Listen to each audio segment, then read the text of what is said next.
How could this happen? Why? 4 days after my beloved daughter left for her honeymoon, I received the devastating news that she had been in an accident and lost her life. She had finally found a good person and was about to start a happy life. During the funeral, my son-in-law wept, saying he would never stop grieving. But something he said struck me as odd. Something's wrong. Could it be murder? A strange feeling of unease gripped me, and I began to investigate the truth behind the incident that took my daughter's life, not knowing that the truth would plunge me into despair. Since losing my husband in an accident when I was young, I had raised my only daughter, Emma, on my own. Emma was an honest, straightforward, and considerate child, and I was proud of her. We had our share of hardships, being a single-parent household, but when she introduced me to a man she wanted to marry, I was truly overjoyed. Emma's fiancé, Jason, was a serious civil servant. His parents had passed away, and he had no siblings. According to him, he was all alone in the world. When I first met him, I found him to be a well-mannered young man with a refreshing appearance, someone who seemed to have no flaws. What? You're not going to have a wedding? When my daughter told me this, she had a very downcast expression. Jason said he doesn't like flashy things, and it's a waste of money. He thinks just getting registered is enough. But didn't you say you wanted to wear a wedding dress? As a young woman, she naturally wanted to wear a special outfit for such a once-in-a-lifetime event. But just when they were about to get married, she and Jason had a disagreement. Jason says he wants to splurge on the honeymoon with the money we save. He really wants to travel abroad. I understood. If they want to enjoy both a sizable wedding and a trip abroad, the costs would certainly add up. But still, not listening to any of my daughter's wishes seemed unreasonable.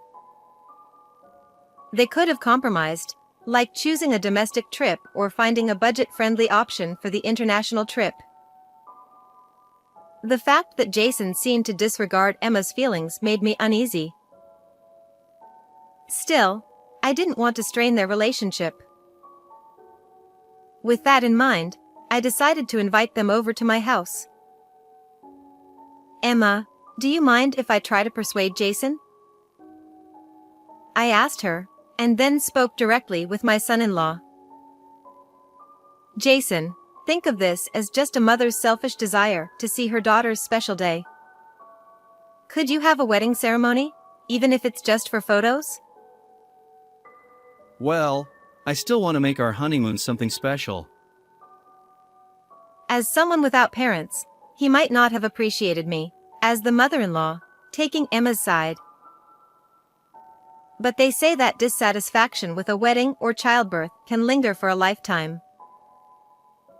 I didn't think it was wrong to express a bit of parental love by trying to fulfill my daughter's wishes. I approached the conversation carefully, not wanting to upset him. I'll cover all the costs for the wedding photos. Consider it a wedding gift. Would that be all right? What? Really? Thank you so much. I'm also happy to see Emma in a beautiful dress. The moment I offered to pay, Jason's initially dubious expression brightened considerably, and I couldn't help but smile wryly. Is he just practical? Or maybe a bit stingy? Despite my growing concerns about the future, the photo-only wedding was set. Emma got to wear 3 dresses she liked. Once they got started, Jason seemed to get into it as well, not minding the costume changes or different locations. In the end, it became a good memory for both of them, and I was glad I persuaded him. The day after we took lots of great photos and had a small dinner party, My daughter and her husband left for their honeymoon in Australia. I'll bring back lots of souvenirs.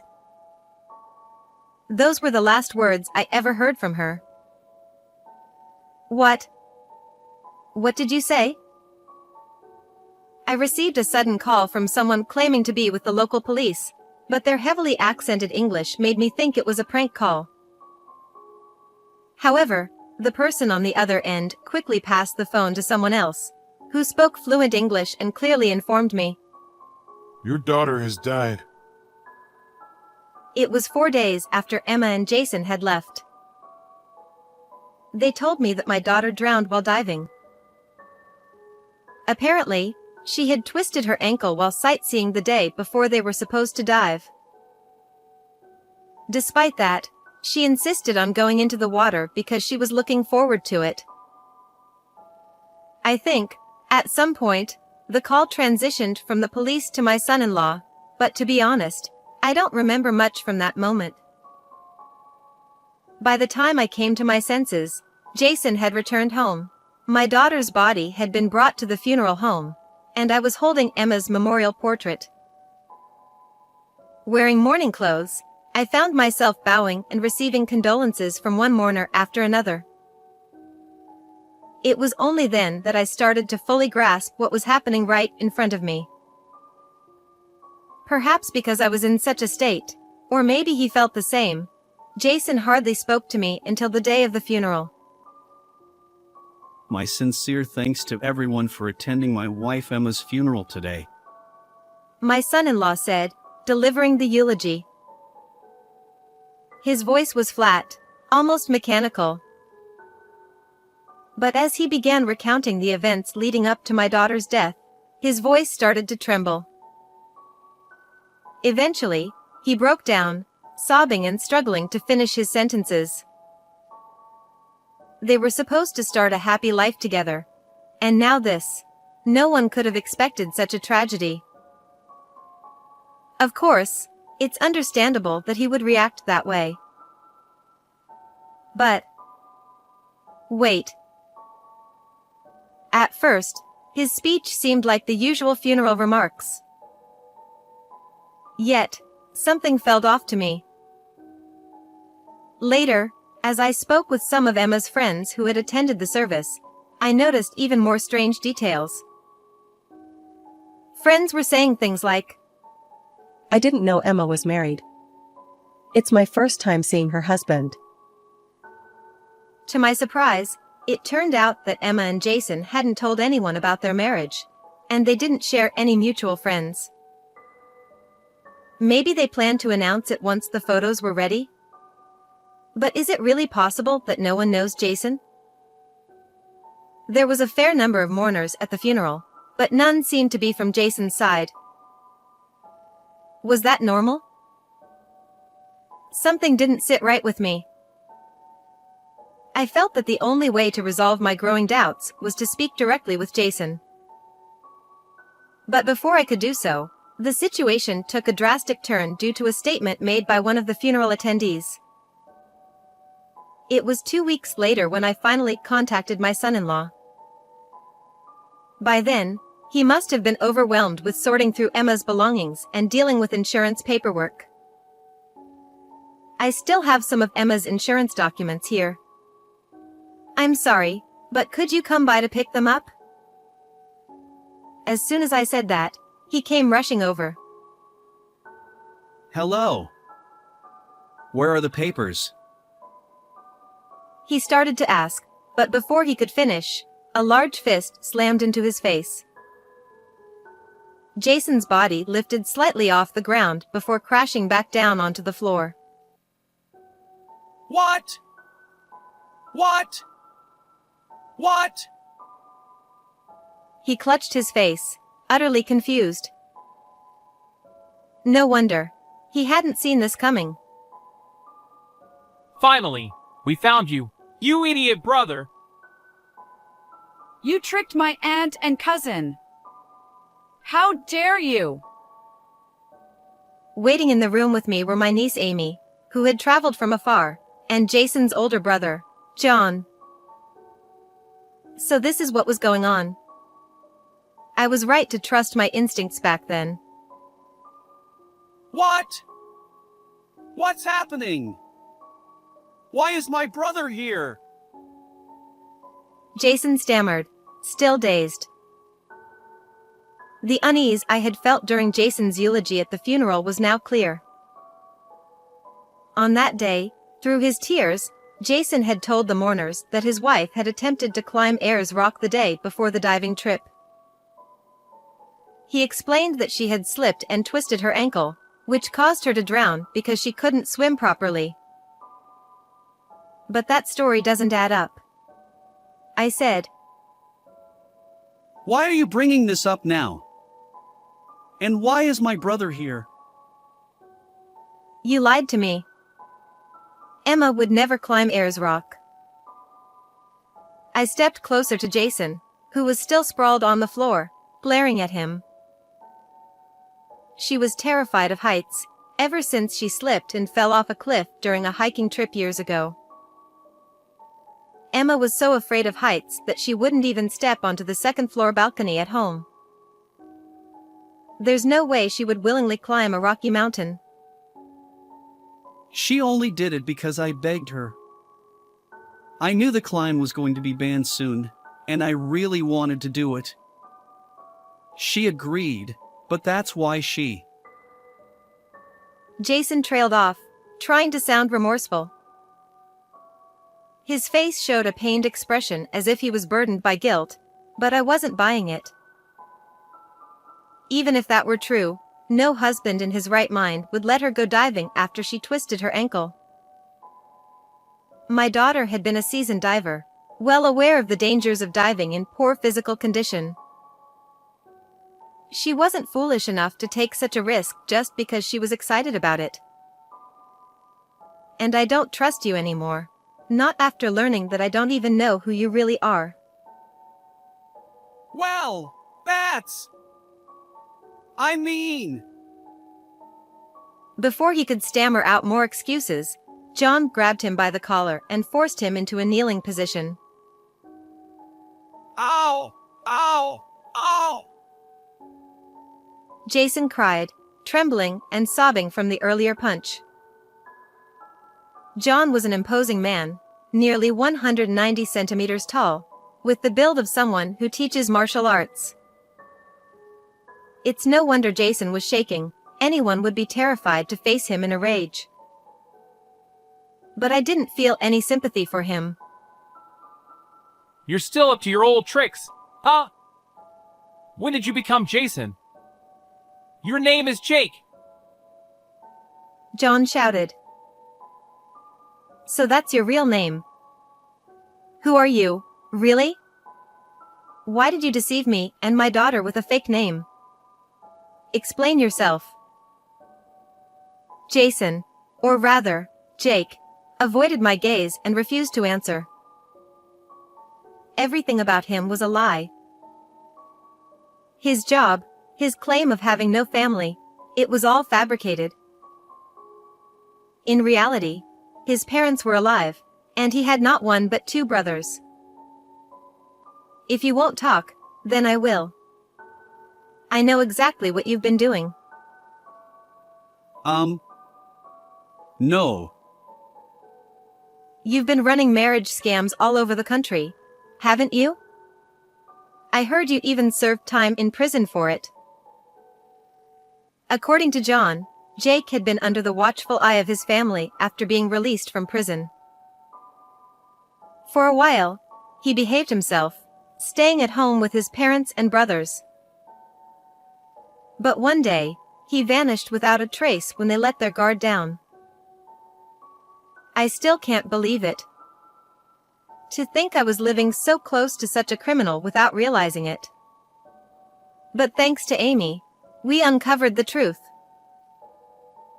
The truth about him came to light when my niece said, I think I've seen this guy in a photo my senior showed me. My niece attended a university far from home and ended up getting a job in the same area. Your brother was an older member of the club I joined. I knew I'd seen your face somewhere before, And then I remembered it was in a family photo he showed me.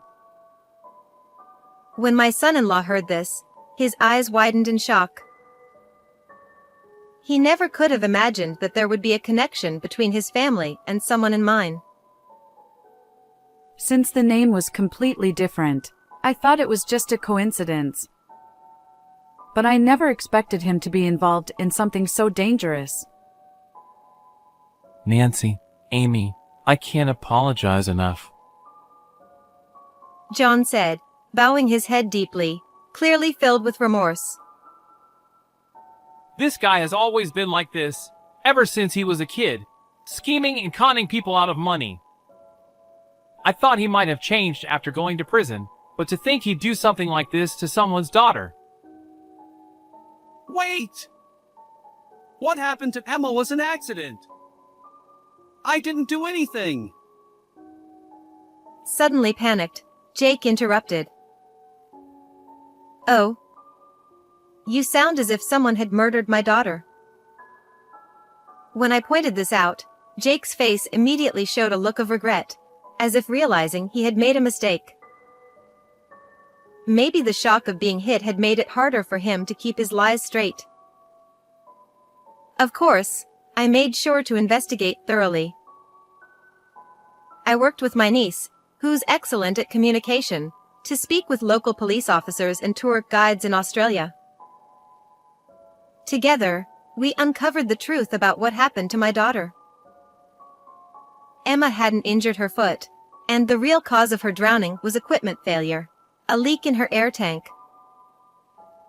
After an instructor's inspection, the valve had somehow loosened, causing air to escape and leading to oxygen deprivation.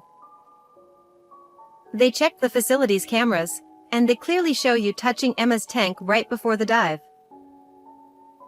Cameras! No one told me anything about cameras. And you know, they can still lift fingerprints even after an object has been submerged in seawater using special chemicals.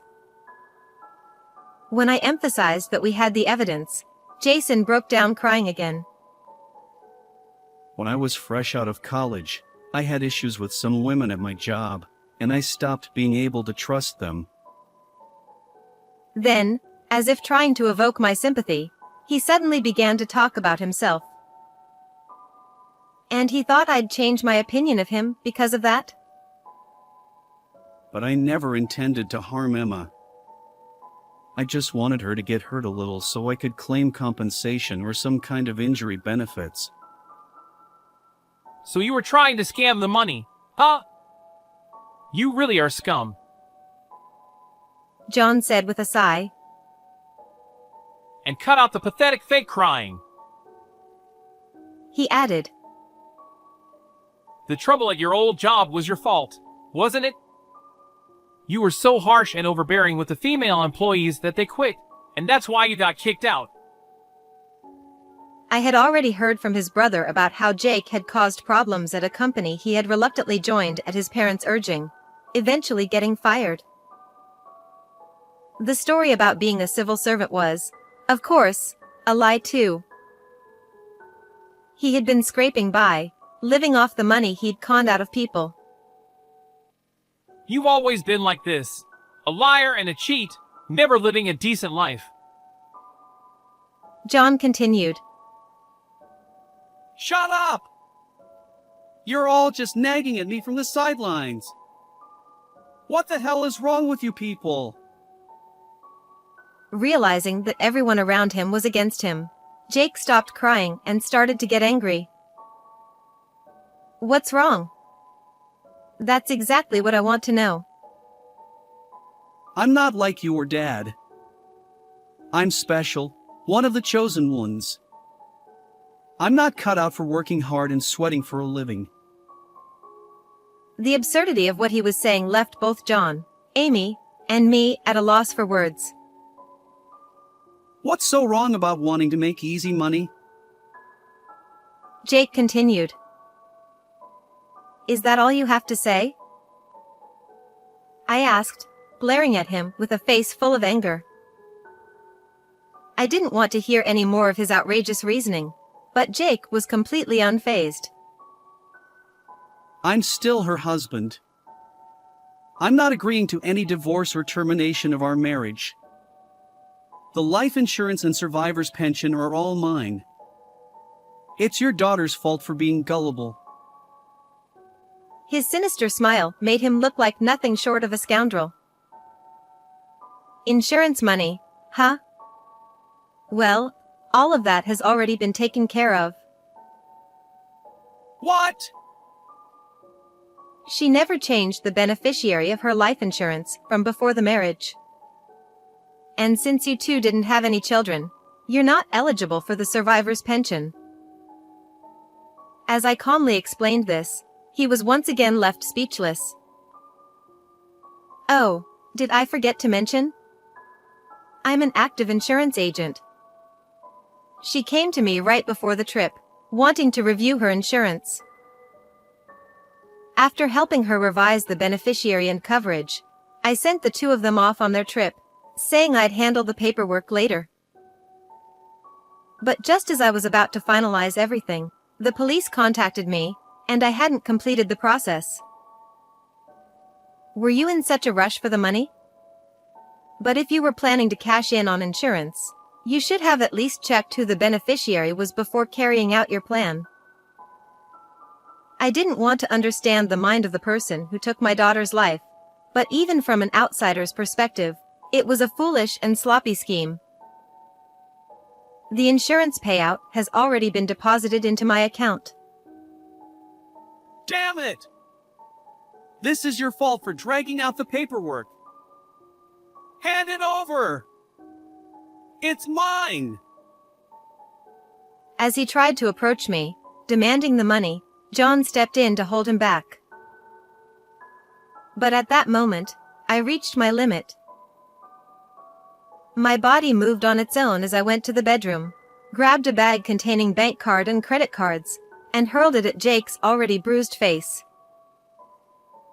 Oof! Ouch! The blow must have been excruciating, especially since it hit the already swollen area. But my daughter's pain and suffering were far worse. If you want it, take it, I said, my voice shockingly calm. Though I couldn't see myself, I imagined my face must have looked like a mask, devoid of any emotion. I don't need the insurance money or anything else. Just give her back to me. I slowly approached him, enunciating each word. Give me back my daughter. I could hear him swallow nervously. I've recorded your confession and called the police. You're heading back behind bars. You, damn it! You'll pay for this. Remember this. You won't get away with it. When I get out, I'll do it again. I'll send you to the same place as her. He was screaming and cursing, but John had a firm grip on his arms, so he couldn't move. Oh, I'm terrified. But you'd better remember this, I said. What? This might be the first time you've taken a life, but next time, it'll be national news. The families of all your previous victims will know about you.